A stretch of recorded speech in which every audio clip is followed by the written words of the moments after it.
Bapa di dalam sorga, kami datang ke hadapan Tuhan dan kami mengucap syukur. Di dalam hari-hari kami melihat tangan Tuhan menopang. Kami menyadari betapa lemah iman kami, banyak pergumulan hidup kami.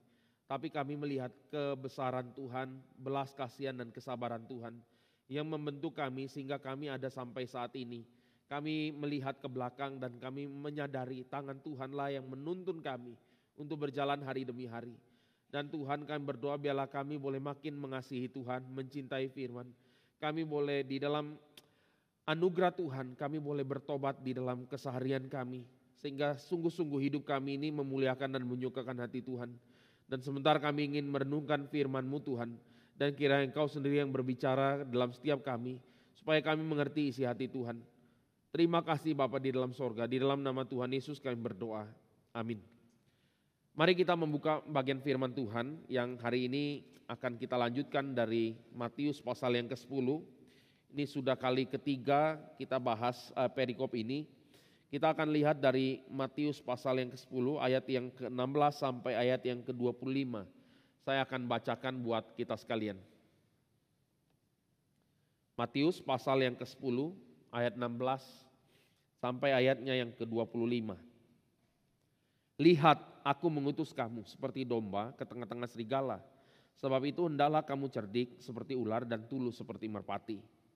Tetapi waspadalah terhadap semua orang, karena ada yang akan menyerahkan kamu kepada majelis agama dan mereka akan menyesal kamu di rumah ibadatnya. Dan karena aku, kamu akan digiring ke muka penguasa-penguasa dan raja-raja sebagai suatu kesaksian bagi mereka dan bagi orang-orang yang tidak mengenal Allah. Apabila mereka menyerahkan kamu, janganlah kamu khawatir akan bagaimana dan akan apa yang harus kamu katakan. Karena semuanya itu akan dikaruniakan kepadamu pada saat itu juga. Karena bukan kamu yang berkata-kata, melainkan roh Bapamu. Dia yang akan berkata-kata di dalam kamu. Orang akan menyerahkan saudaranya untuk dibunuh, demikian juga seorang ayah akan anaknya. Dan anak-anak akan memberontak terhadap orang tuanya dan akan membunuh mereka. Dan kamu akan dibenci semua orang oleh karena namaku. Tetapi orang yang bertahan sampai pada kesudahannya akan selamat. Apabila mereka menganiaya kamu dalam kota yang satu, larilah ke kota yang lain. Karena aku berkata kepadamu, sesungguhnya sebelum kamu selesai mengunjungi kota-kota Israel, Anak Manusia sudah datang. Seorang murid tidak lebih daripada gurunya atau seorang hamba daripada tuannya. Cukuplah bagi seorang murid jika ia menjadi sama seperti gurunya dan bagi seorang hamba jika ia menjadi sama seperti tuannya. Jika tuan rumah disebut Belzebul, apalagi seisi rumahnya. Bapak Ibu Saudara sekalian, pada waktu kita melayani Tuhan, saya percaya kita melayani dengan satu ekspektasi. Kita memahami pelayanan itu sebagai satu hal yang ya awal-awal mungkin terasa indah gitu. Jadi kita melayani Tuhan dan saya bisa bayangkan juga waktu melayani dan diberikan kepercayaan. Kadangkala atau sedikit banyak mungkin perasaannya juga lumayan baik gitu di dalam hati. Ini saya pernah sharingkan pada waktu di dalam PA bulan ini yang seri pertama ya. Di dalam konteks narcissistic personality disorder. Saya pernah sharingkan ya. Pada waktu itu saya sebagai seorang pemuda. Nah, pada waktu selesai pulang dari pemuda, itu tim intinya rapat ya, rapat pengurus. Dalam hati saya ada rasa sedikit kurang enak, karena kayaknya kurang penting keberadaan diri ya. Cuma ya biasa ya, kalau kita ditanya bagaimana, oh kayaknya biasa saja, nggak masalah. Biarlah orang lain melayani, kita support dari belakang. Tapi kalau dilihat dengan jujur, hati yang paling dalam, meskipun tidak ingin jadi ketua pemuda karena tahu repot ya. Tapi kalau tidak ditawari sama sekali rasanya nggak enak ya. Paling enak tuh gini saudara, paling enak. Saya nggak tahu ya, ini mungkin bukan konteks kita juga ya. Paling enak ditanya, Pak Jack atau Jack mau jadi ketua pemuda? Udah ditawarin kan saudara. Terus jawab, oh saya gumulkan dulu. Nah, ini agak rohani jawabannya saudara. Setelah itu sudah digumulkan, jawab akhirnya, oh belum bisa. Mungkin ada orang lain yang lebih baik dari saya. Itu paling enak rasanya ya. Jadi kita menolak dengan keadaan yang sudah diakomodit, dihargai keberadaannya. Kadangkala ini sadar atau tidak saudara adalah sebuah ekspektasi dalam pelayanan.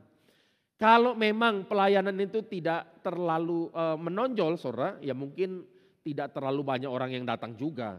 Buktinya yang terjadi ironi besar saudara ya. Kalau kita lihat di dalam gereja-gereja yang menekankan prosperity gospel, lihat persekutuan doanya banyak nggak yang datang? Banyak saudara yang datang ke persekutuan doa yang prosperity gospel, lumayan saudara ya. Yang menekankan mengenai kedaulatan Tuhan, bagaimana kehidupan persekutuan doanya? Agak sedikit miris memang. Ya cuma kita bersyukur juga pada waktu kita berangkat ke gereja reform di Korea ya, namanya Sarang Church. Kemarin hari Sabtu lalu pendeta Stephen Tong baru ke sana, saudara memimpin persekutuan doa pagi ya, sharing lah bagian firman, durasinya mungkin cuma 20 sampai 30 menit, saudara. Tapi ada satu hal yang menarik, ada ternyata gereja reform yang hari Sabtu pagi mulai 4:30 pagi, saudara, yang datang kurang lebih 5.000 orang. Kita 50 kita saudara. Kita di GRI Bandung saudara yang datang 50 ya oke lah. Jemaat kita juga baru 500-an 600-an saudara. Mereka jemaatnya mungkin hampir 10 sampai 20 ribu. Tapi kita lihat kehidupan doa mereka itu 7.000 orang datang. 5.000 sampai 7.000 datang doa pagi saudara. Saya 2 kali datang ke gereja itu untuk lihat doa paginya. Dan hati agak berasa hangat. Kenapa? Karena di dalam keheningan subuh pagi itu masih matahari belum terbit saudara. Kita naik bus sampai ke sana udah rame. Coba bayangkan saudara, kita datang ke gereja jam 4:30 pagi saudara. Mungkin pintunya pun masih belum kebuka ya dalam konteks kita. Ini memang ironi lah saudara. Tapi saya mengatakan begini kenapa saudara? Karena kadangkala yang terjadi pelayanan-pelayanan itu yang kelihatan, yang mungkin dihargai itu lebih bergengsi kadang. Karena manusia itu melihat ada bagian ingin dihargai. Ini bagian dari aktualisasi diri ya. Kalau menurut teori klasik Abraham Maslow memang. Dan oleh sebab itu kita melihat gini ya. Pelayanan itu kadangkala membawa suatu ekspektasi. Ekspektasinya problemnya adalah ekspektasinya kita merasa dihargai. Waktu melayani merasa enak ya, feeling good. Hatinya agak enak sedikit. Nah itu problem berarti. Kenapa problem? Karena ternyata ada satu bagian yang mana waktu melayani itu adalah untuk diri gitu. Saya bukan mengatakan kita tidak boleh bersukacita atas pelayanan, boleh saja tentu saja saudara. Tapi kalau ini menjadi standarnya itu problem. Kita bisa tahu standar ini kapan saudara. Waktu muncul mulai penolakan, nah itu saudara. Waktu mulai ada gesekan, waktu mulai ada pengkhianatan, waktu mulai ada fitnahan, waktu mulai ada penganiayaan datang saudara. Pertanyaannya masih pelayanan enggak?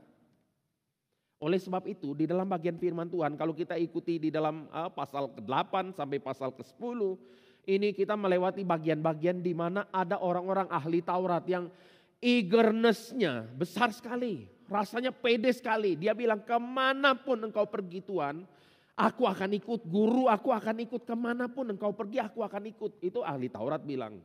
Tapi singkat cerita Tuhan Yesus sudah kasih tahu, kamu tahu saya mau pergi kemana? Saya mau pergi ini ke Golgota. Tuhan Yesus jelaskan dengan satu gambaran metafora. Serigala dan burung punya tempat tinggalnya. Tapi saya anak manusia tidak punya tempat letakkan kepala. Masih mau ikut gak? Kristus berangkat ke Golgota saudara. Kristus berjalan di dalam penolakan demi penolakan. Kita kalau lihat bagian yang baru kita baca tadi saudara. Dibilang cukuplah kalau seorang murid sama seperti gurunya. Kalau gurunya saja dipanggil sebagai Beelzebul. Beelzebul itu apa sih sebetulnya? Kepala dari sebuah rumah ya, Beelzebul. Dan Beelzebul ini punya artian seperti satu komplotan daripada iblis atau ya chiefnya iblis gitu saudara. Kalau Kristus saja dipanggil Beelzebul, ya kira-kira kita yang mengikuti dia saudara, ya kurang lebih akan mengalami fitnahan, bantahan dan lain sebagainya. Ini hal-hal yang Kristus memberitakan kepada kita supaya dalam pelayanan ini ekspektasi pelayanan itu realistis gitu saudara. Jadi maksudnya sederhana saja, kalau dalam pelayanan ada penolakan, ada gesekan, ada apapun kekecewaan yang terjadi itu biasa saja, itulah natur pelayanan gitu saudara ya. Nah ini beberapa kali mungkin saya sempat sharing kepada orang-orang yang ada pergumulan mau masuk sekolah teologi, yang mau masuk ke dalam menyerahkan hidup penuh waktu kepada Tuhan. Ini ada tricky parts-nya saudara. Ada hal-hal yang sangat menjebak. Kenapa? Karena kalau standar meresponi panggilan Tuhan adalah hanya bagian ini, yang akan saya bilang ini, yaitu adalah Kenapa kamu mau masuk sekolah teologi? Karena hati saya gelisah Pak. Saya nggak tenang. Kenapa nggak tenang? Karena rasanya tidak cukup bagi saya melayani part time saja. Harus full time supaya hatinya tenang gitu maksudnya. Ini awal-awal saya juga gitu saudara ya biasalah ya kalau orang dipanggil ya. Sudah ada pergumulan lalu dipanggil lagi gelisah terus dipanggil terus nggak enak-enak saudara. Ini saya ingat ya berapa kali Pak Tong waktu itu saudara panggil. Kita ada pergumulan rasanya gelisah sekali duduk di bangku belakang. Biasanya kita datang di paling belakang saudara memang ya. Yang agak-agak bersembunyi dipanggil-panggil gak mau keluar saudara. Dan sampai satu kali saya udah tidak tahan. Akhirnya saya respon udahlah saya maju juga. Itu tahun 2011 saudara. Di dalam rally doa KKR Gelora Bung Karno tahun 2011. Pak Tong khotbahnya tentang Yunus lagi saudara. Itu perfect memang ya. Kenapa? Yunus kan kabur saudara. Aduh saya dalam hati udah gak kuat. Akhirnya saya responi panggilan hamba Tuhan. Tapi saudara kalau hanya mencoba untuk meredam kegelisahan hati pribadi itu bukan alasan yang tepat. Bukan alasan yang tepat untuk melayani Tuhan supaya hati tidak gelisah. Karena banyak orang melayani Tuhan juga dengan hati yang kayak gini saudara. Dia cuci hati nuraninya, kenapa? Karena di dalam keseharian hidup dia tidak melihat makna. Dia melihat kesia-siaan, jadi dia punya euforia adalah kalau saya melayani Tuhan, saya akan dapat makna. Ya, which is ada bagian yang benar, kita tidak bilang itu tidak benar. Cuma bagian yang paling sulit adalah membedakan kita melayani Tuhan supaya hati nurani tidak gelisah. Atau melayani Tuhan untuk kemuliaan bagi nama Tuhan. Karena mencintai Tuhan. Itu dua hal yang berbeda. Tapi fenomenanya tipis saudara. Sangat susah dibedakan. Ini problemnya saudara. Dan ya saya nggak tahu ya kadangkala pendeta Stephen Tong panggil beberapa hamba Tuhan untuk sharing ya. Yang paling bergumul teman saya. Mungkin saudara tahu namanya pendeta Ivan Raharjo saudara. Sangat susah hidupnya. Kenapa saudara? Karena pada waktu dia diwawancara ditanya gajinya kamu dulu berapa sebelum masuk sebagai hamba Tuhan. Saya lupa lah berapa saudara, tapi tiap kali Pak Tong sharing ada kenaikan gajinya dia ya saudara. Lalu pendeta Billy ngomong sama teman saya pendeta Ivan ya dia bilang gini, udah nggak apa-apa namanya ada inflasi dia bilang ya. Di kurs rupiah ya pasti naik terus gajinya dulu dalam Singapura dolar atau dalam Australian dollar. Dikonversi ke Indonesia ya wajar saja naik terus. Tapi saudara ya, kadangkala hal seperti ini sebagai jemaat kita lihatnya mungkin dari perspektif yang beda.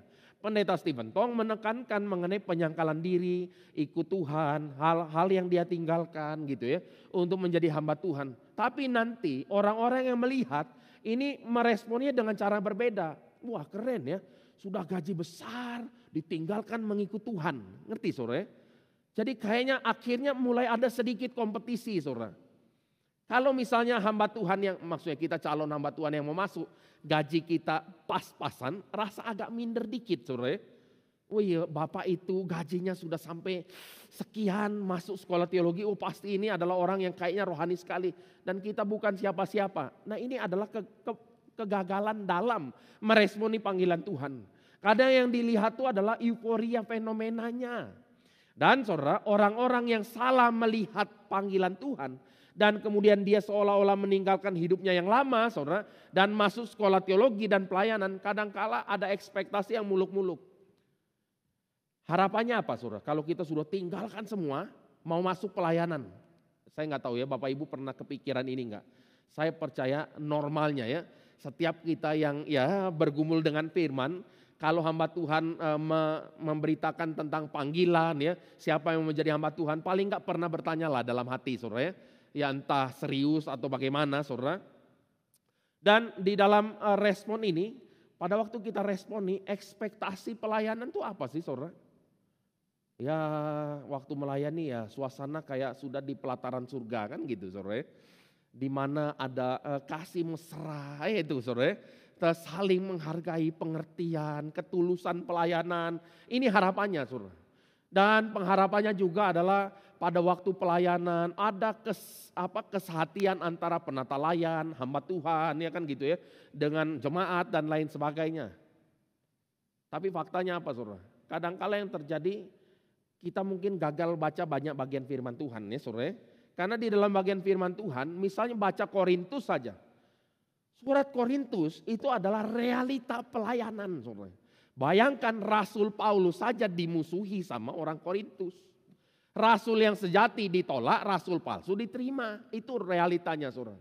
Jadi kadangkala ada orang yang muluk-muluk sudah tinggalkan semua, dia punya penghasilan, dia punya kehidupan, dia masuk sekolah teologi, pada waktu dia melayani, ternyata bukan saja pelayanannya atau dianggap biasa saja, tapi mungkin pelayanan juga tidak diterima, saudara.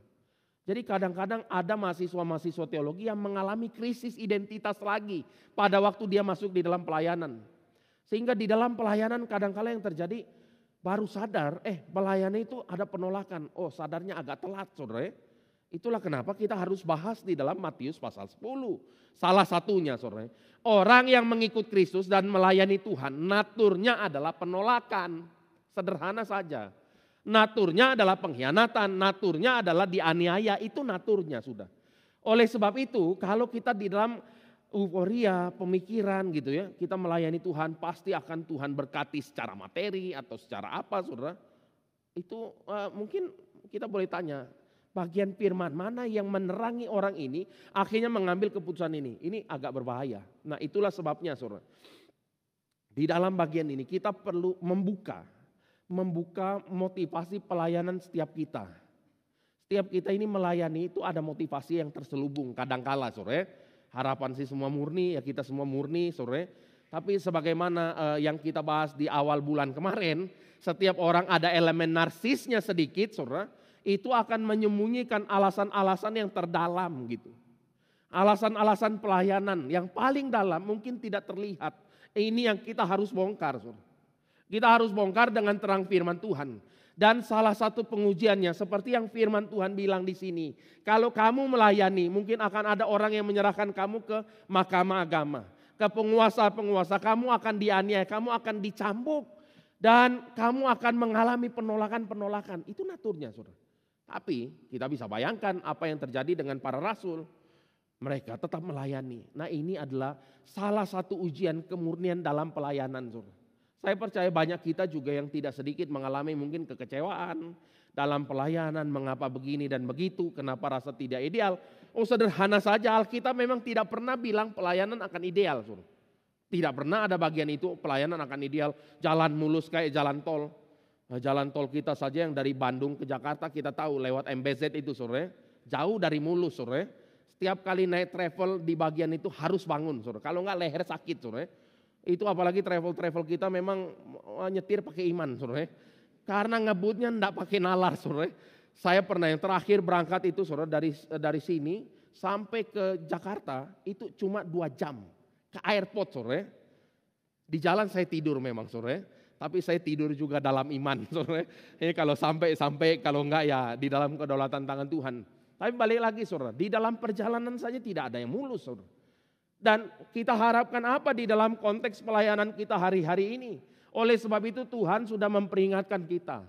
Aku mengutus kamu seperti domba kepada kumpulan serigala. Dan celakanya, saudara, dalam tanda kutip celaka, padahal tidak sebetulnya karena Tuhan menyertai, intinya itu. Tapi celakanya dalam tanda kutip, serigala-serigalanya dinyatakan di dalam Matius pasal 7 ayat 15 seperti domba. Ya, kalau saya baca lagi, saudara, di dalam Matius 7 ayat 15 ya. Dibilang gini, waspadalah terhadap nabi palsu yang datang kepadamu dengan menyamar seperti domba. Tapi mereka adalah serigala yang buas. Dari buahnya kamu akan mengenal mereka. Itu lebih susah lagi, Bapak Ibu Saudara sekalian. Karena serigala-serigala ini kita lihatnya seperti domba yang tidak memberikan ancaman. Itulah sebabnya kita memahami kalau di dalam konteks besar Matius, saudara, kita tahu siapa serigala ini. Mereka adalah ahli Taurat, orang Farisi, para agamawan itu. Mereka lah serigalanya. Sangat susah, kenapa? Karena mereka menggunakan bagian yang benar. Ritualnya benar, memang disuruh firman Tuhan, ya kan gitu ya. Mereka melakukan korban, mereka beribadah, mereka memberikan perpuluhan, mereka melakukan puasa dan hal-hal sedekah dan lain sebagainya, saudara. Mereka lakukan ini semua. Tapi orang-orang yang dipengaruhi oleh nabi-nabi palsu ini akan menjadi jahat mereka, saudara. Nah, ini suatu hal yang kita perlu sadari. Di dalam bagian ini Tuhan Yesus bilang apa? Kamu harus lihat dari buahnya. Ini enggak gampang sekali, saudara. Tapi saya ingin ajak kita merenungkan bagian ini dulu saudara. Yaitu kita harus hati-hati. Kita harus minta belas kasihan Tuhan, itu yang pertama. Supaya Tuhan membuka mata kita melihat apa yang terjadi di dalam pelayanan apapun saudara, di dalam segala hal yang mungkin kita kerjakan. Itu pelayanan baik di gereja atau di dalam pekerjaan atau di dalam rumah tangga dan lain sebagainya. Kadang ada pengajaran-pengajaran yang justru akan menghancurkan, bukan membangun saudara. Ada pengajaran-pengajaran yang ketika ditekankan kehilangan namanya buah roh. Ya, saya tanya saudara, orang Farisi itu ada sukacita enggak? Ada, sukacitanya palsu tapi. Ada kasih, ada. Kasih, kalau kamu menurut saya akan mengasihi kamu. Ini exactly NPD, sore. Inilah kita bersyukur ada terminologi ini kan zaman ini, sore. Kita tahu, ternyata ini banyak kategori NPD di dalam Alkitab, ya kan gitu, sore. Termasuk kita ini kan cermin, sore. Tapi balik lagi, sore. Apa yang terjadi akhirnya?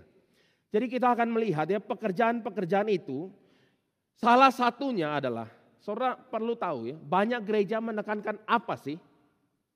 Oke, gereja-gereja yang sehat tentu saja menekankan firman, tapi gereja-gereja yang tidak sungguh-sungguh, pasti salah satu yang ditekankan adalah persembahan.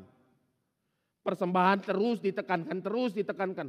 Saudara tahu enggak, ada yang namanya manajemen rasa takut.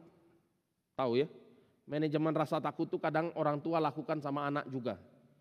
Kamu ya, kalau makanan enggak habis, kamu tidak saya kasih makan lagi, itu manajemen rasa takut saudara ya.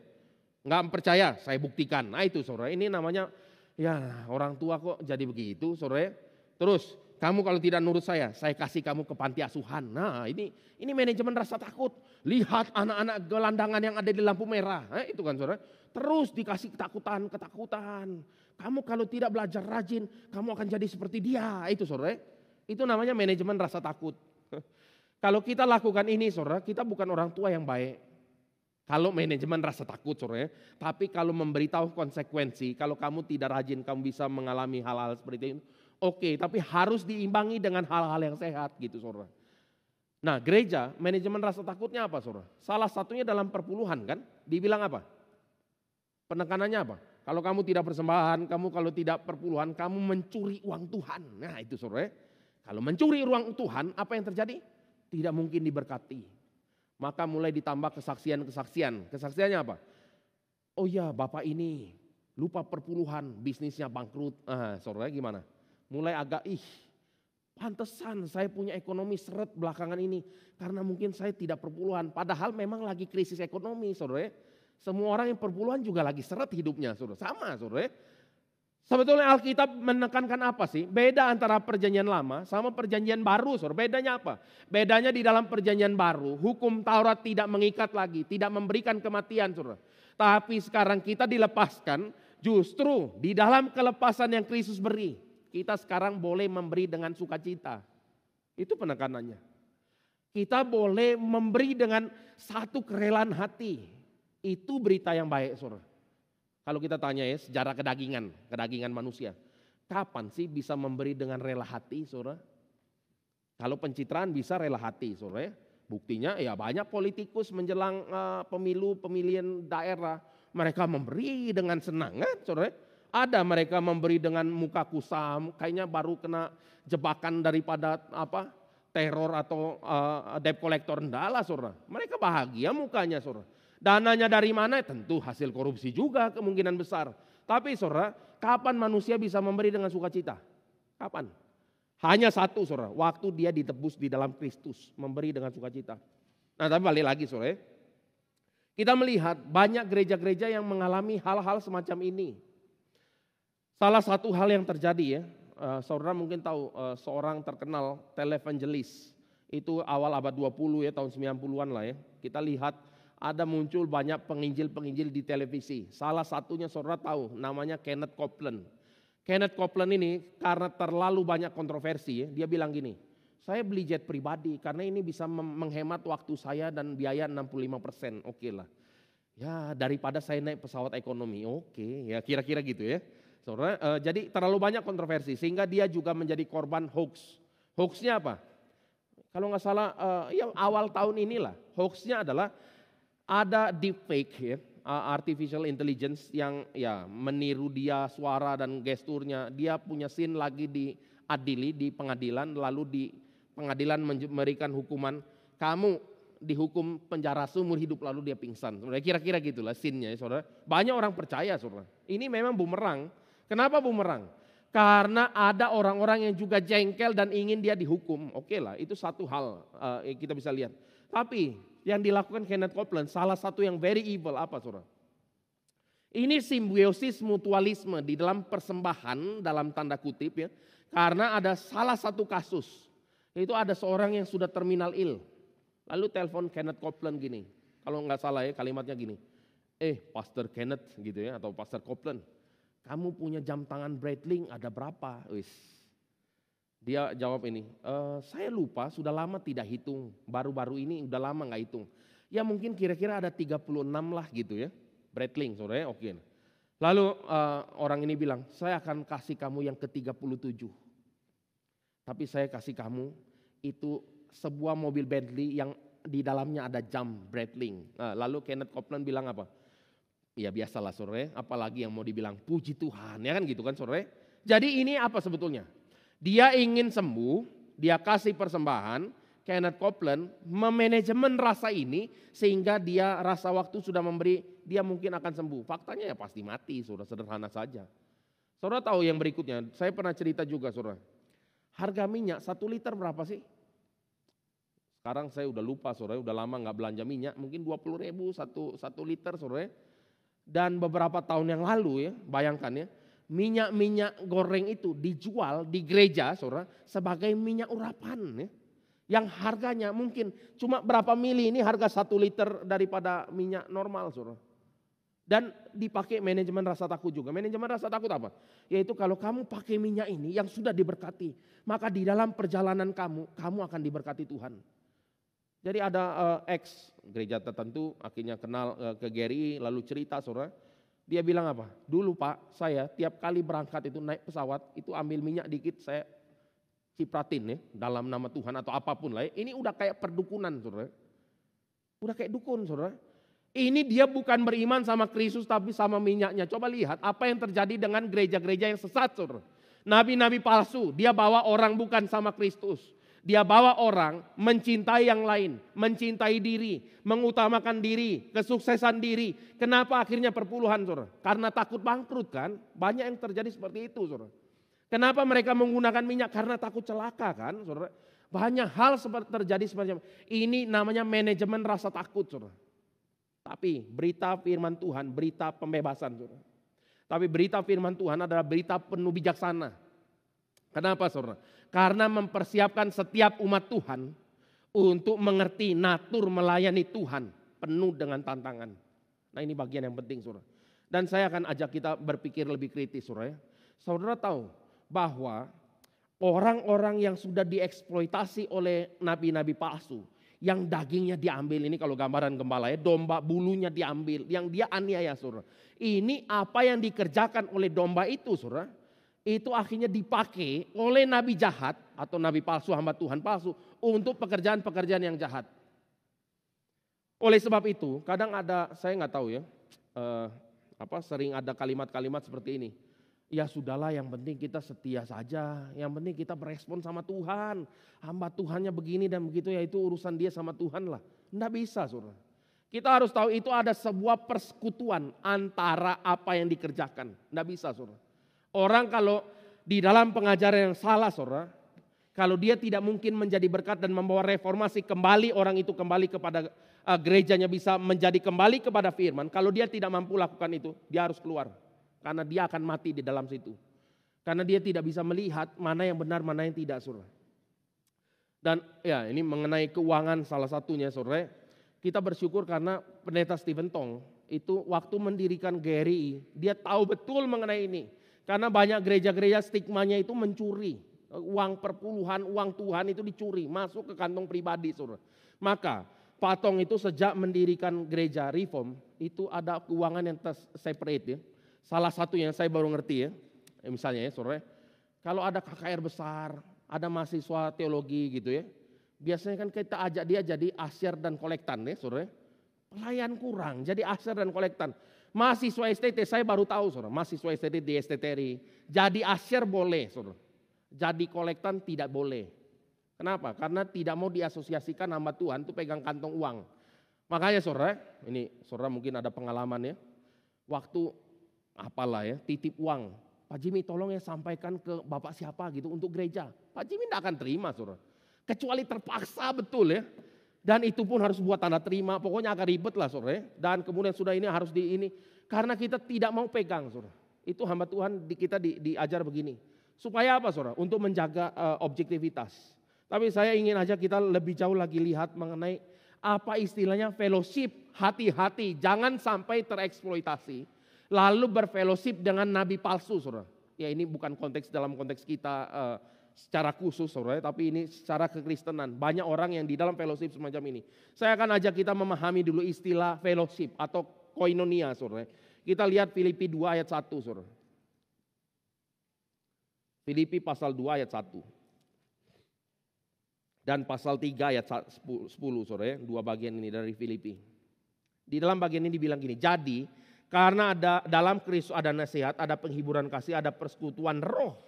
Persekutuan roh, ada kasih mesra dan belas kasihan. Di dalam bagian ini ada kata persekutuan, pakai kata koinonia. Persekutuan roh berarti kalau kita memahami konteks ini, kita akan menyadari bahwa persekutuan umat Tuhan itu digambarkan di dalam kategori Roh Kudus. Seperti sebuah tubuh gitu. Itu bersatunya begitu erat.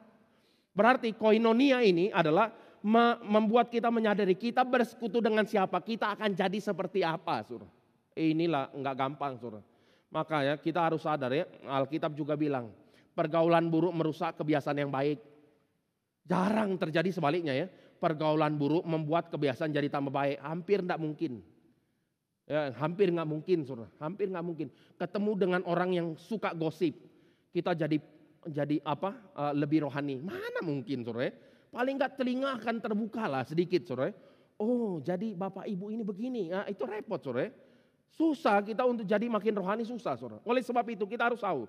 Persekutuan yang buruk akan menghancurkan kita punya kejiwaan saudara.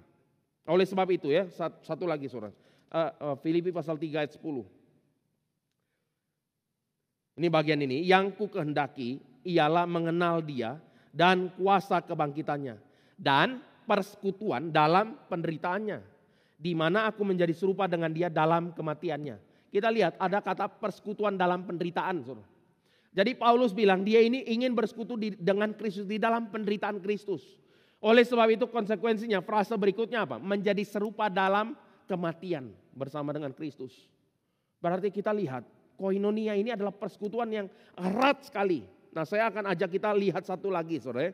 Ini ada di dalam 1 Korintus 6 ayat 12 sampai ayat yang ke-20. Memang tidak pakai kata koinonia saudara. Tapi ini menggambarkan satu bagian yang penting sekali untuk orang percaya mengerti. Hati-hati di dalam persekutuan yang salah saudara. Ini dalam konteks perzinahan ya saya akan bacakan. 1 Korintus 6 ayat 12 sampai 20.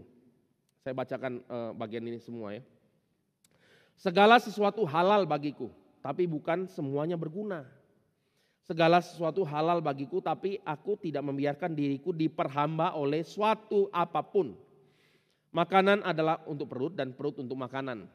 Tapi kedua-duanya akan dimenangkan Allah. Tapi tubuh bukanlah untuk percabulan, melainkan untuk Tuhan dan Tuhan untuk tubuh.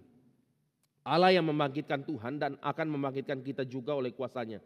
Tidak tahukah kamu bahwa tubuhmu adalah anggota Kristus? Akan kuambilkah anggota Kristus untuk menyerahkannya kepada percabulan? Sekali-kali tidak. Atau tidak tahukah kamu bahwa siapa yang mengikatkan dirinya pada perempuan cabul menjadi satu tubuh dengan dia? Sebab demikianlah kata Nas, keduanya akan menjadi satu daging. Tetapi siapa yang mengikatkan diri pada Tuhan menjadi satu roh dengan dia? Jauhkanlah dirimu dari percabulan. Setiap dosa lain yang dilakukan manusia terjadi di luar dirinya. Tetapi orang yang melakukan percabulan berdosa terhadap dirinya sendiri.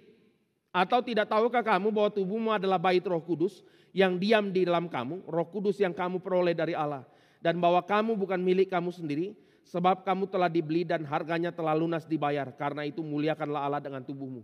Saudara, ini adalah satu penjabaran lebih jauh lagi apa yang digambarkan oleh Paulus mengenai relationship atau persekutuan yang tidak baik, saudara. Dan Paulus ini jengkel sekali, kenapa? Karena di dalam Korintus ada budaya prostitusi, saudara. Ini budaya ya sudahlah, kayak budaya saat ini, saudara. Aduhlah sudahlah, nggak apa-apa lah, ini kan biasa one night stand itu, satu cinta satu malam atau apapun lah ya. Dianggap biasa, saudara. Ini tidak benar, saudara. Karena ini adalah budaya yang terjadi di Korintus hari itu. Budaya di Korintus hari itu ada pelacuran bakti, ada pelacuran biasa, saudara. Ini adalah budaya yang sudah menjadi kebiasaan orang Korintus hari itu. Maka Paulus mati-matian dia bilang, kamu tahu dosa yang lain itu kamu kerjakan di luar tubuh. Tapi percabulan, perzinahan kamu kerjakan, kamu berdosa terhadap dirimu sendiri. Oh, ini kalimat yang keras sekali Bapak Ibu Saudara sekalian. Maka dia bilang, kamu sadar enggak kamu adalah anggota tubuh Kristus. Kamu mau pakai anggota tubuhmu untuk menajiskan bait Allah. Oh, ini kalimat yang keras, saudara. Oleh sebab itu, saudara, kita perlu lihat satu bagian apa? Kita perlu sadar persekutuan, ini konteks balik lagi ke Matius pasal 10 dan pasal 7, saudara. Persekutuan dengan nabi palsu itu membuat kita juga akhirnya gagal bertumbuh di dalam tubuh yang sejati atau di dalam Kristus yang sejati, saudara. Oleh sebab itu ini bagian yang kita perlu sama-sama gumulkan, saudara. Sama-sama kita pahami kegetiran hati pada waktu kita melihat banyak orang-orang yang masih disesatkan di dalam banyak pengajaran, saudara. Mereka yang berada di dalam keadaan seperti itu, mereka tanpa sadar itu dimanipulasi oleh para hamba Tuhan palsu. Gak bisa, saudara. Kita harus kerjakan apa? Beritakan firman. Tapi mulai dari mana? Nah, ini balik lagi, ini bukan promosi, saudara. Balik lagi ya, kita pertama harus datang PA, saudara. Kita harus belajar firman. Kita harus bertumbuh dalam kebenaran, baru kita punya kuasa waktu bicara. Dan Alkitab bicara, saudara, bagaimana cara menghadapi para serigala ini? Caranya gimana? Caranya sederhana, yaitu kamu tulus seperti merpati dan cerdik seperti ular. Pada akhirnya ketulusan ini membuat orang ini bergantung pada karya Roh Kudus. Dan Roh Kudus itu yang akan memberikan kamu hikmat bijaksana pada waktu kamu di dalam keadaan yang harus bicara. Roh Kudus akan memberikan kita kalimat untuk keluar, untuk dibicarakan. Kalimat apa itu, saudara? Kalimat yang isinya kebenaran firman Tuhan. Sekali lagi, Bapak Ibu Saudara sekalian, kita harus sadar satu hal, inilah pekerjaan Tuhan. Tapi pekerjaan Tuhan itu ada bagian yang kita perlu responi, apa itu? Hidup tulus seperti merpati, saudara. Hidup tulus, jaga integritas. Kita sungguh-sungguh jaga integritas, saudara. Sehingga pada waktu kebenaran itu keluar dari mulut kita, ada kuasa yang dikerjakan oleh Tuhan. Kalau hidupnya tidak ada integritas ya, kalau hidupnya penuh percabulan ya, korupsi dan gak karu-karuan, saudara. Bagaimana mungkin kalimat yang keluar itu ada kuasa? Tidak bisa, saudara. Kuasa itu adalah karya Roh Kudus. Dan karya Roh Kudus itu menyucikan seluruh hidup kita. Dan waktu hidup kita dipakai Tuhan, saat itulah nama Tuhan ditinggikan dan dimuliakan. Hal yang paling kita lihat bergumul berikutnya di dalam bagian ini adalah natur orang-orang yang memberitakan firman. Pertama-tama para rasul. Mereka naturnya dikhianati, dibawa ke dalam pengadilan agama. Padahal mereka lah orang-orang yang mengerti siapakah Kristus. Tapi mereka diadili, saudara. Coba kita bayangkan ya, sudah memberitakan yang benar, saudara. Kita sudah mengerjakan yang benar. Ini para rasul ya, saudara. Lalu mereka ditangkap, lalu hukuman cambuk pula, saudara. Saya kutip dari dari Talmud atau tradisi orang Yahudi. Di dalam tradisi orang Yahudi, saudara, ini kan ada kalimat ya, kamu akan disesah, itu maksudnya dicambuk. Di dalam tradisi orang Yahudi, di dalam sebuah sinagoge, itu ada 3 hakim minimal. 3 hakim, 1 sebelum pukulan cambuk diberitakan, dia baca firman dulu. Lalu orang yang kedua akan menghitung jumlah pukulan, tidak boleh lebih 1 kali, saudara. Dan orang yang ketiga akan kasih aba-aba untuk cambuk gitu, saudara. Jadi ada 3 peran hakim di sini. Dan bagian firman yang dibacakan ini agak lebih jengkel lagi, saudara. Saya nggak tahu ya kalau kita adalah orang benarnya dalam tanda kutip, saudara. Dan kita waktu sudah melayani dan memberitakan firman lalu dicambuk begitu, saudara. Mana bisa tahan, saudara. Saya baca ya beberapa hal ya. Jadi bayangkan ya, kita adalah orang yang dicambuk itu ya. Coba ya, ini kita sudah pelayanan ya, sudah sangkal diri, mungkin sudah tinggalkan harta benda kayak para rasul lah, saudara. Dia udah nggak bawa apa-apa, ketangkep lagi, saudara. Udah ketangkep dicambukin. Sebelum dicambukin, Dikasih ceramah firman Tuhan dulu suruh bertobat. Kira-kira bagaimana hatinya? Ya pokoknya macam-macam lah saudara. Nah ini hakim pertama dia akan kutip dari Ulangan 28 ayat 58 sampai 59. Saya cuma summary-kan saja saudara. Kalimatnya ini dibaca untuk menunjukkan konsekuensi dari tidak menaati hukum Tuhan. Dibaca gini. Jika engkau tidak melakukan dengan setiap segala perkaraan hukum Taurat ini, maka Tuhan akan menimpakan kepadamu dan kepada keturunanmu tulah yang dahsyat. Lalu ada orang yang bilang, 1 cambuk, pak, gitu saudara. Terus dia baca lagi ayat yang kedua, Mazmur 78 ayat 38 saudara. Ini tradisi Yudaisme. Tetapi ia adalah penyayang, mengampuni kesalahan dan tidak membinasakan. Berkali-kali ia menahan murkanya dan tidak membangkitkan segenap amarahnya. Ini untuk menyatakan ada pengampunan Tuhan, belas kasihan saudara. Lalu apa yang terjadi? 2 ceter saudara. Terus yang ketiga, Yeremia 30 ayat 11. Gambarannya, aku akan menyelamatkan engkau sekalipun aku tidak membiarkan engkau tidak dihukum. Ini menggambarkan tetap ada hukuman untuk kebaikan. Lalu ada orang bilang 3, cambuk lagi, cetar saudara. Saudara tahu di dalam tradisi Yudaisme saudara, cambukan itu harus berhenti kalau orang yang dicambuk udah mau mati atau udah sekarat saudara. Jadi kalau udah 3 cambukan udah kolaps saudara, enggak bisa dilanjut. Berarti kalau orang dicambuk 39 kali, ini peraturannya paling banyak 39, enggak boleh 40 karena mereka takut lebih. Kalau lebih nanti yang kelebihan itu akan dikasih ke yang nyambuk, ya siapa yang mau saudara. Udah nyambuk-nyambukin ya, dan cara cambuknya ini bukan mau jadi tukang cambuk saudara, tapi cara cambuknya itu ada hitungan saudara. Enggak boleh putar pinggang ke belakang saudara, ini kayak mau membunuh orang ya. Pak, nggak bisa gitu saudara. Cuma begini, cetar gitu saja. Nah ini para rasul menghadapi itu. Coba bayangkan ya, pada waktu Petrus dan Yohanes di hadapan mahkamah agama, mereka dicambuk. Kalimat yang keluar kemudian apa saudara? Wah kalimatnya luar biasa saudara. Mereka kan dipaksa untuk tidak memberitakan nama Kristus. Tapi kalimat yang keluar dari mulut mereka apa? Aneh betul kamu ini. Kami harus ikut kamu atau ikut Tuhan. Sederhana saudara. Tapi ini kalimat penuh dengan kuasa. Kenapa saudara? Karena mereka adalah orang yang memang mengikut Tuhan. Berarti Bapak Ibu Saudara sekalian, kita akan lihat di dalam kelemahan, di dalam penganiayaan, nama Tuhan tetap bisa dipermuliakan. Bukan hanya bisa, tapi inilah kesempatan untuk menyatakan nama Kristus saudara. Stefanus juga begitu saudara. Dan kita bisa lihat rasul-rasul yang lain. Mereka dikhianati, mereka dianiaya, tapi mereka boleh terus membawa nama Tuhan. Nah, saya akan ajak kita lihat ya, menutup satu bagian ini. Saya akan ajak kita lihat apa yang terjadi di dalam konteks reformasi di England, di Inggris saudara. Pada tahun 1494 seorang yang namanya William Tyndale itu dilahirkan saudara. Dia lahir dalam konteks ya masih Katolik Roma ya saudara. Kekuasaan Romawi itu ada di berbagai tempat di Eropa saudara. Dan pada saat itu gereja hanya mengakui Alkitab bahasa Latin saja. Bahasa Latin saja. Dan hanya imam dan uskup yang boleh menyentuh kitab suci. Kitab suci ini benda berharga saudara. Saya nggak ngomong gini untuk kita mulai cari kitab suci tahun-tahun 1400 saudara. Memang itu jadi buku langkanya minta ampun memang saudara.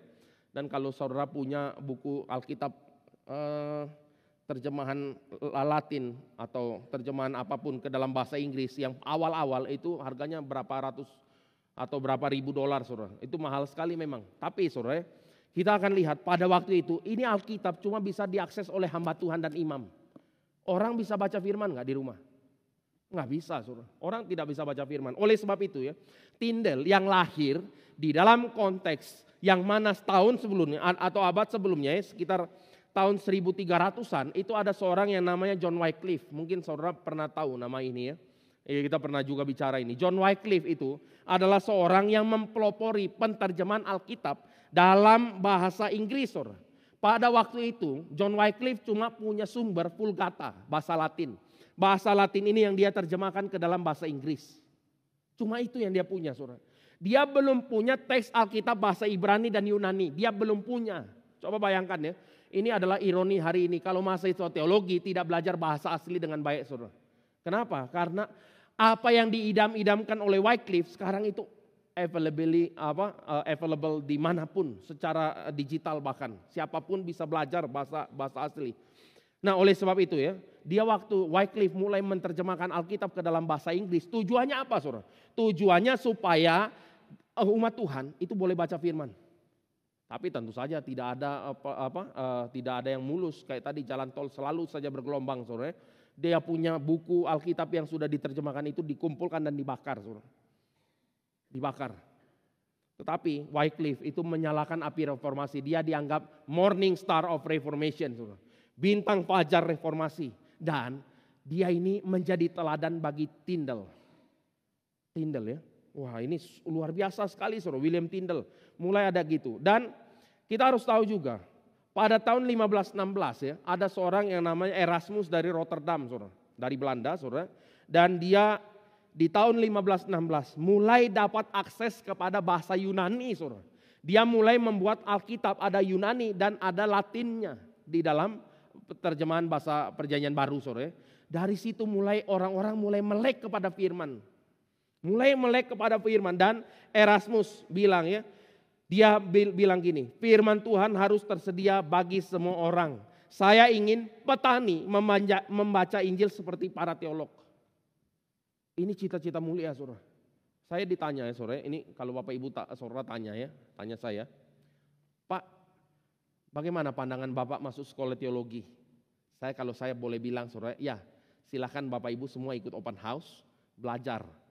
Bukan hanya dalam konteks jadi hamba Tuhan penuh waktu, enggak, saudara. Tapi kita harusnya semua kita ini diperlengkapi supaya kita mengerti firman Tuhan seperti para teolog, harusnya gitu, saudara. Karena katanya ini sesuatu yang berharga kan, saudara. Dan ini adalah bagian di mana akhirnya Erasmus punya pekerjaan itu membuka mata banyak sarjana termasuk William Tyndale juga. Dan mereka baru mengerti bagaimana perlu Alkitab kembali kepada bahasa asli. Bukan hanya tradisi gereja. Dan disambung dengan Luther. Luther kita udah tahu 1517 dan 1522 betul. Luther terjemahkan Alkitab ke dalam bahasa Jerman untuk Perjanjian Baru. Perjanjian Lama genap kapan? 1534, saudara. PL dan PB komplit. Bapak Ibu saudara sekalian, menerjemahkan Alkitab itu sangat sulit, luar biasa besar, saudara. Sangat susah. Karena ini ada banyak hal yang grammarnya beda, kosakatanya nggak sama, saudara, dan banyak hal. Tapi mereka, para reformator itu kerjakan apa bagian pertama? Menerjemahkan Alkitab. Oleh sebab itu, Bapak Ibu saudara sekalian, akhirnya William Tyndale tahun 1523 dia mulai terang-terangan menyuarakan mimpinya di Inggris. Dia bilang apa? Saya akan membuat anak petani lebih banyak tahu kitab suci daripada para uskup. Itu kalimatnya, saudara. Ini mirip Wycliffe tadi. Yang bilang anak petani lebih dari teolog, saudara. Saudara tahu, reformasi besar itu terjadi waktu kapan, saudara? Ada percikan kerinduan baca firman di Inggris, di Jerman, di Belanda, saudara. Oh, ini mercik semua, saudara. Dimulai dari apa? Kerinduan baca firman. Tidak ada yang lain, saudara. Kalau Bapak Ibu saudara sekalian ikut di dalam PA bulan lalu, saudara, bicara mengenai kebangunan rohani, kita pernah di dalam sesi yang terakhir mengkaitkan antara reformasi sampai ke Nommensen. Coba bayangkan ya, reformasi Martin Luther itu berdampak sampai Nommensen. Kalau kita lihat di dalam sejarah, itu nanti abad 17. Di dalam abad 17 terjadi sekali lagi sekularisme. Ya, sekularisme dalam konteks tahun itu, saudara. Orang-orang mulai tidak terlalu rajin ke gereja, muncul gerakan pietis yang memercikan kembali api untuk baca firman. Sampai nanti di dalam abad 19, itu mulai ada orang-orang yang cinta firman dan reformasi terjadi lagi di daerah Schleswig-Holstein, itu sekarang daerah Jerman ya, saudara.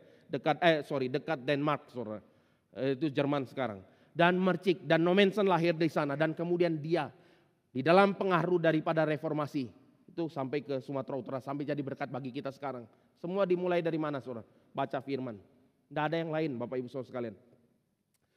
Dan pada waktu dia mulai ingin menerjemahkan Alkitab dari bahasa asli ke dalam bahasa Inggris, mulai banyak pertentangan, saudara. Akhirnya tahun 1524 dia kabur ke Eropa, saudara. Dia kabur ke Eropa, menjadi pelarian itu susah sekali, saudara. Saya nggak tahu saudara pernah mengalami masa-masa pelarian? Saya pernah, tapi bukan pelarian yang refugee, bukan, saudara. Melarikan diri dari gempa bumi. Ya. Tahun 2000-an tuh gempa bumi 7,3, saudara. Siapa yang berani tinggal dalam rumah gedung? Nggak ada. Semua jadi rendah hati semua, saudara. Semua pilih rumahnya, pokoknya rumah satu lantai cukup ya. Atapnya yang pokoknya kalau rontok nggak mati punya. Nah, itu semua orang jadi ke sana, saudara. Trauma, saudara. 7,3 jalan pun nggak bisa. Jadi kita tahu, saudara, perasaan pelarian itu nggak enak, saudara. Makanan nggak ada, rice cooker nggak ada, saudara. Ini kita lebih enak lagi memang. Dan apapun nggak ada, ini pelarian. Tapi Tyndale sembari lari dia sembari mengerjakan panggilan Tuhan untuk terjemahkan Alkitab ke dalam bahasa Inggris. Ini kalau kita refleksi, saudara, apa hal yang membuat kita gagal melayani Tuhan? Harusnya tidak ada, saudara. Adakah hal yang menghambat kita untuk tidak melayani Tuhan? Jawabannya tidak boleh ada, saudara. Kalau ada ya harus bertobat, saudara. Kita harus sadar betul panggilan Tuhan itu mulia. Maka Tyndale waktu lari, dia sembari terjemahkan Alkitab ke dalam bahasa Inggris. Hatinya cuma satu, saudara. Supaya bahkan anak petani pun baca firman. Ini luar biasa indah, saudara. Dan singkat cerita, saudara, selama 10 tahun dia pindah dari kota ke kota, dari Hamburg, Antwerp dan lain sebagainya. Dia pindah-pindah terus. Sampailah kira-kira tahun 1535, saudara. Dia pada waktu itu di Antwerp ya, waktu itu mungkin daerah Belanda, saudara. Dan ada seorang pria Inggris bernama Henry Phillips. Henry Phillips ini datang ketemu dengan Tyndale dan Henry Phillips mungkin bilang begini, "Oh, Tyndale, saya ingin belajar di bawah engkau. Saya rindu untuk mengerti firman Tuhan." Lalu singkat cerita Henry Phillips dan Tyndale ini bersama-sama. Ya kayak seorang murid dengan guru lah, saudara. Beberapa waktu lamanya lihat pekerjaan daripada Tyndale. Suatu hari malam-malam si Henry Phillips bilang gini, "Tyndale, kita keluar yuk malam-malam." Mungkin nggak tahu lah ya, cari angin atau cari apalah di malam hari, sore menjelang malam. Maka mereka keluar dan jalan-jalan mungkin di kota itu, saudara. Singkat cerita, tiba-tiba waktu berjalan-jalan, kok lihat para tentara di depan, saudara. Ternyata itu adalah tentara Romawi Spanyol yang sudah menunggu Tyndale di situ. Dan waktu itu Tyndale baru sadar ternyata Henry Phillips sedang mengkhianati dia. Ini bagian kalau kita lihat, saudara ya, ini bagian orang kerabat terdekat menyerahkan kita ke dalam tangan penguasa. Singkat cerita, akhirnya Tyndale dipenjara di Bristol kira-kira 1 tahun, saudara. Itu tahun 1535, dia dipenjara 1 tahun di situ. Sampailah kira-kira pada tanggal 6 Oktober 1536, dia akan dihukum mati. Sebelum dia dihukum mati, saudara, dia lagi di dalam keadaan yang dicekik, diikat di tiang, saudara. Dia mau dibakar tubuhnya di hadapan umum. Waktu itu, saudara, menerjemahkan Alkitab ke dalam bahasa lain selain bahasa Vulgata itu dilarang. Itu dianggap bidat, saudara. Jadi banyak orang-orang Kristen mati gara-gara terjemahan Alkitab ke dalam bahasa yang lain. Nah, Tyndale diikat, saudara. Saya coba ajak kita pikir sejenak, saudara. Kalau dalam keadaan seperti itu, kira-kira kita mau ngomong kalimat apa ya? Kalau kita jadi Tyndale ya, kita mau ngomong kalimat apa? Terkutuklah Inggris atau apalah ya, saudara. Apa ya? Rasain penghakiman murka Tuhan atau apa, saudara. Biarlah murka Allah menyala atas kamu. Mungkin itu, mungkin kita, saudara. Mungkin saya juga, saudara. Rasanya tidak adil ini. Tapi Tyndale tidak begitu. Dia bilang gini, "Tuhan, bukalah mata Raja Inggris." Itu kalimat terakhirnya, saudara. Ini mengharukan sekali, saudara. Di dalam keadaan dia yang mau mati, dia punya hati apa? Tuhan, buka mata Raja Inggris supaya Raja Inggris memperbolehkan Alkitab diterjemahkan ke dalam bahasa Inggris. Itu doanya terakhir. Dia badannya dibakar, mati, saudara. 2 tahun kemudian, pada tahun 1538, Raja Henry yang ke-8, saudara, yang awalnya menolak Alkitab diterjemahkan dalam bahasa Inggris, sekarang mengatakan Alkitab harus diterjemahkan ke dalam bahasa Inggris dan ditempatkan di dalam setiap gereja di Inggris. Kita kalau tanya, kok bisa raja bertobat 2 tahun ini? Jawabannya salah satu adalah doa daripada William Tyndale. Yang lain, saudara, karena reformasi punya percikan api itu terus menyala, saudara, menyala terus. Kerinduan baca firman, pertobatan itu menggambarkan bagaimana orang-orang pada saat itu meresponi Tuhan. Kalau kita sudah renungkan banyak bagian firman Tuhan dari Matius, saudara, kita sudah tahu. Kristus Allah yang berotoritas atas alam, atas setan, atas penyakit, atas apapun juga. Maka yang perlu kita responi apa? Dia adalah Allah yang berotoritas atas hidup kita juga, saudara. Maka tahun 1538, Henry ke-8 itu mulai memberikan satu perintah untuk Alkitab diterjemahkan ke dalam bahasa Inggris. Sampai menjadi berkat besar bagi seluruh England. Maka kita bisa lihat, saudara, tahun 1538 itu di Inggris terjadi reformasi besar. Tapi sebelumnya darah-darah para martir itu sudah membanjiri daerah-daerah itu, saudara. Mereka meregang nyawa untuk apa? Membawa berita kembali kepada Tuhan. Pertanyaan sederhana hari ini untuk kita. Kita mungkin bertanya, Pak, ngomong-ngomong dari tadi ngomong ya sejarah terus, relevansinya untuk kita apa? So what, Pak? Bapak Ibu Saudara sekalian, mari kita bertanya dalam hati kita. Sekarang zaman apa? Jangan ngomong zaman modern, Saudara. Ini tentu bukan pertanyaannya. Tapi sekarang ini lagi di dalam tahap mana sih ini sekarang? Kalau kita lihat di dalam sepanjang sejarah, Saudara. Api reformasi kebangunan selalu dibakar oleh kecintaan akan firman. Lalu akan meredup kalau mereka sudah tidak baca firman. Akan menyala lagi sebegitu terus di dalam seluruh sejarah kebangunan rohani, Saudara. Sekarang ini di dalam masa apa? Mungkin di dalam masa-masa kering. Di dalam masa-masa gereja-gereja atau orang Kristen tidak rindu belajar firman Tuhan. Kita tentu bersyukur ya, di dalam PA yang kita kerjakan, ya ada sekitar 100-an orang datang ke dalam PA hari Rabu, Saudara. Tentu bersyukur. Tapi kita berdoa supaya apa, Saudara? Kita berdoa supaya gereja-gereja lain juga kerjakan hal yang sama. Ini bukan saingan toko, Saudara. Saingan toko itu puji Tuhan ya rame, di sana sepi, ya sudahlah nggak apa-apa. Enggak, Saudara. Kita punya hati itu rindu supaya semua orang dibakar firman. Tapi firman yang sejati, kalau itu gereja palsu ya harus bertobat, Saudara. Kita rindu ada api kebangunan yang sejati di banyak tempat. Mulai dari mana? Mulai dari kita pribadi, Saudara. Kalau kita sendiri tidak baca firman Tuhan, bagaimana muncul api reformasi yang besar itu tidak bisa, Saudara. Maka kita ambil bagian kita. Siapa tahu Tuhan mengizinkan kita sekarang berbagian di dalam mempersiapkan kebangunan rohani di tahun-tahun ke depan. Mana kita tahu, Saudara. Maka kita kerjakan saja bagian kita dengan setia. Pikul salib, sangkal diri, melayani Tuhan. Bawa orang kembali kepada firman. Supaya mereka mencintai firman Tuhan. Ini saja yang kita kerjakan, Saudara. Supaya orang sungguh-sungguh bertobat di dalam Tuhan. Dan pada akhirnya nama Tuhan dipermuliakan. Mungkin kita sudah mati berapa tahun, udah lewat puluhan tahun, Saudara. Tapi benih-benih yang ditabur hari ini bertumbuh pada waktunya. Itu puji Tuhan, Saudara. Dan biarlah sungguh-sungguh ini menjadi kerinduan kita bersama. Kita ini bukan single fighter, Saudara, lain. Single fighter tuh, saya lah no mentionnya. Tapi kalau kita baca sejarah, no mention tidak bisa jadi no mention kalau tidak ada reformasi. Dia tidak bisa jadi seperti itu kalau dia tidak ketemu dengan Adler. Ini nama lain saya nggak jelaskan sekarang, Saudara.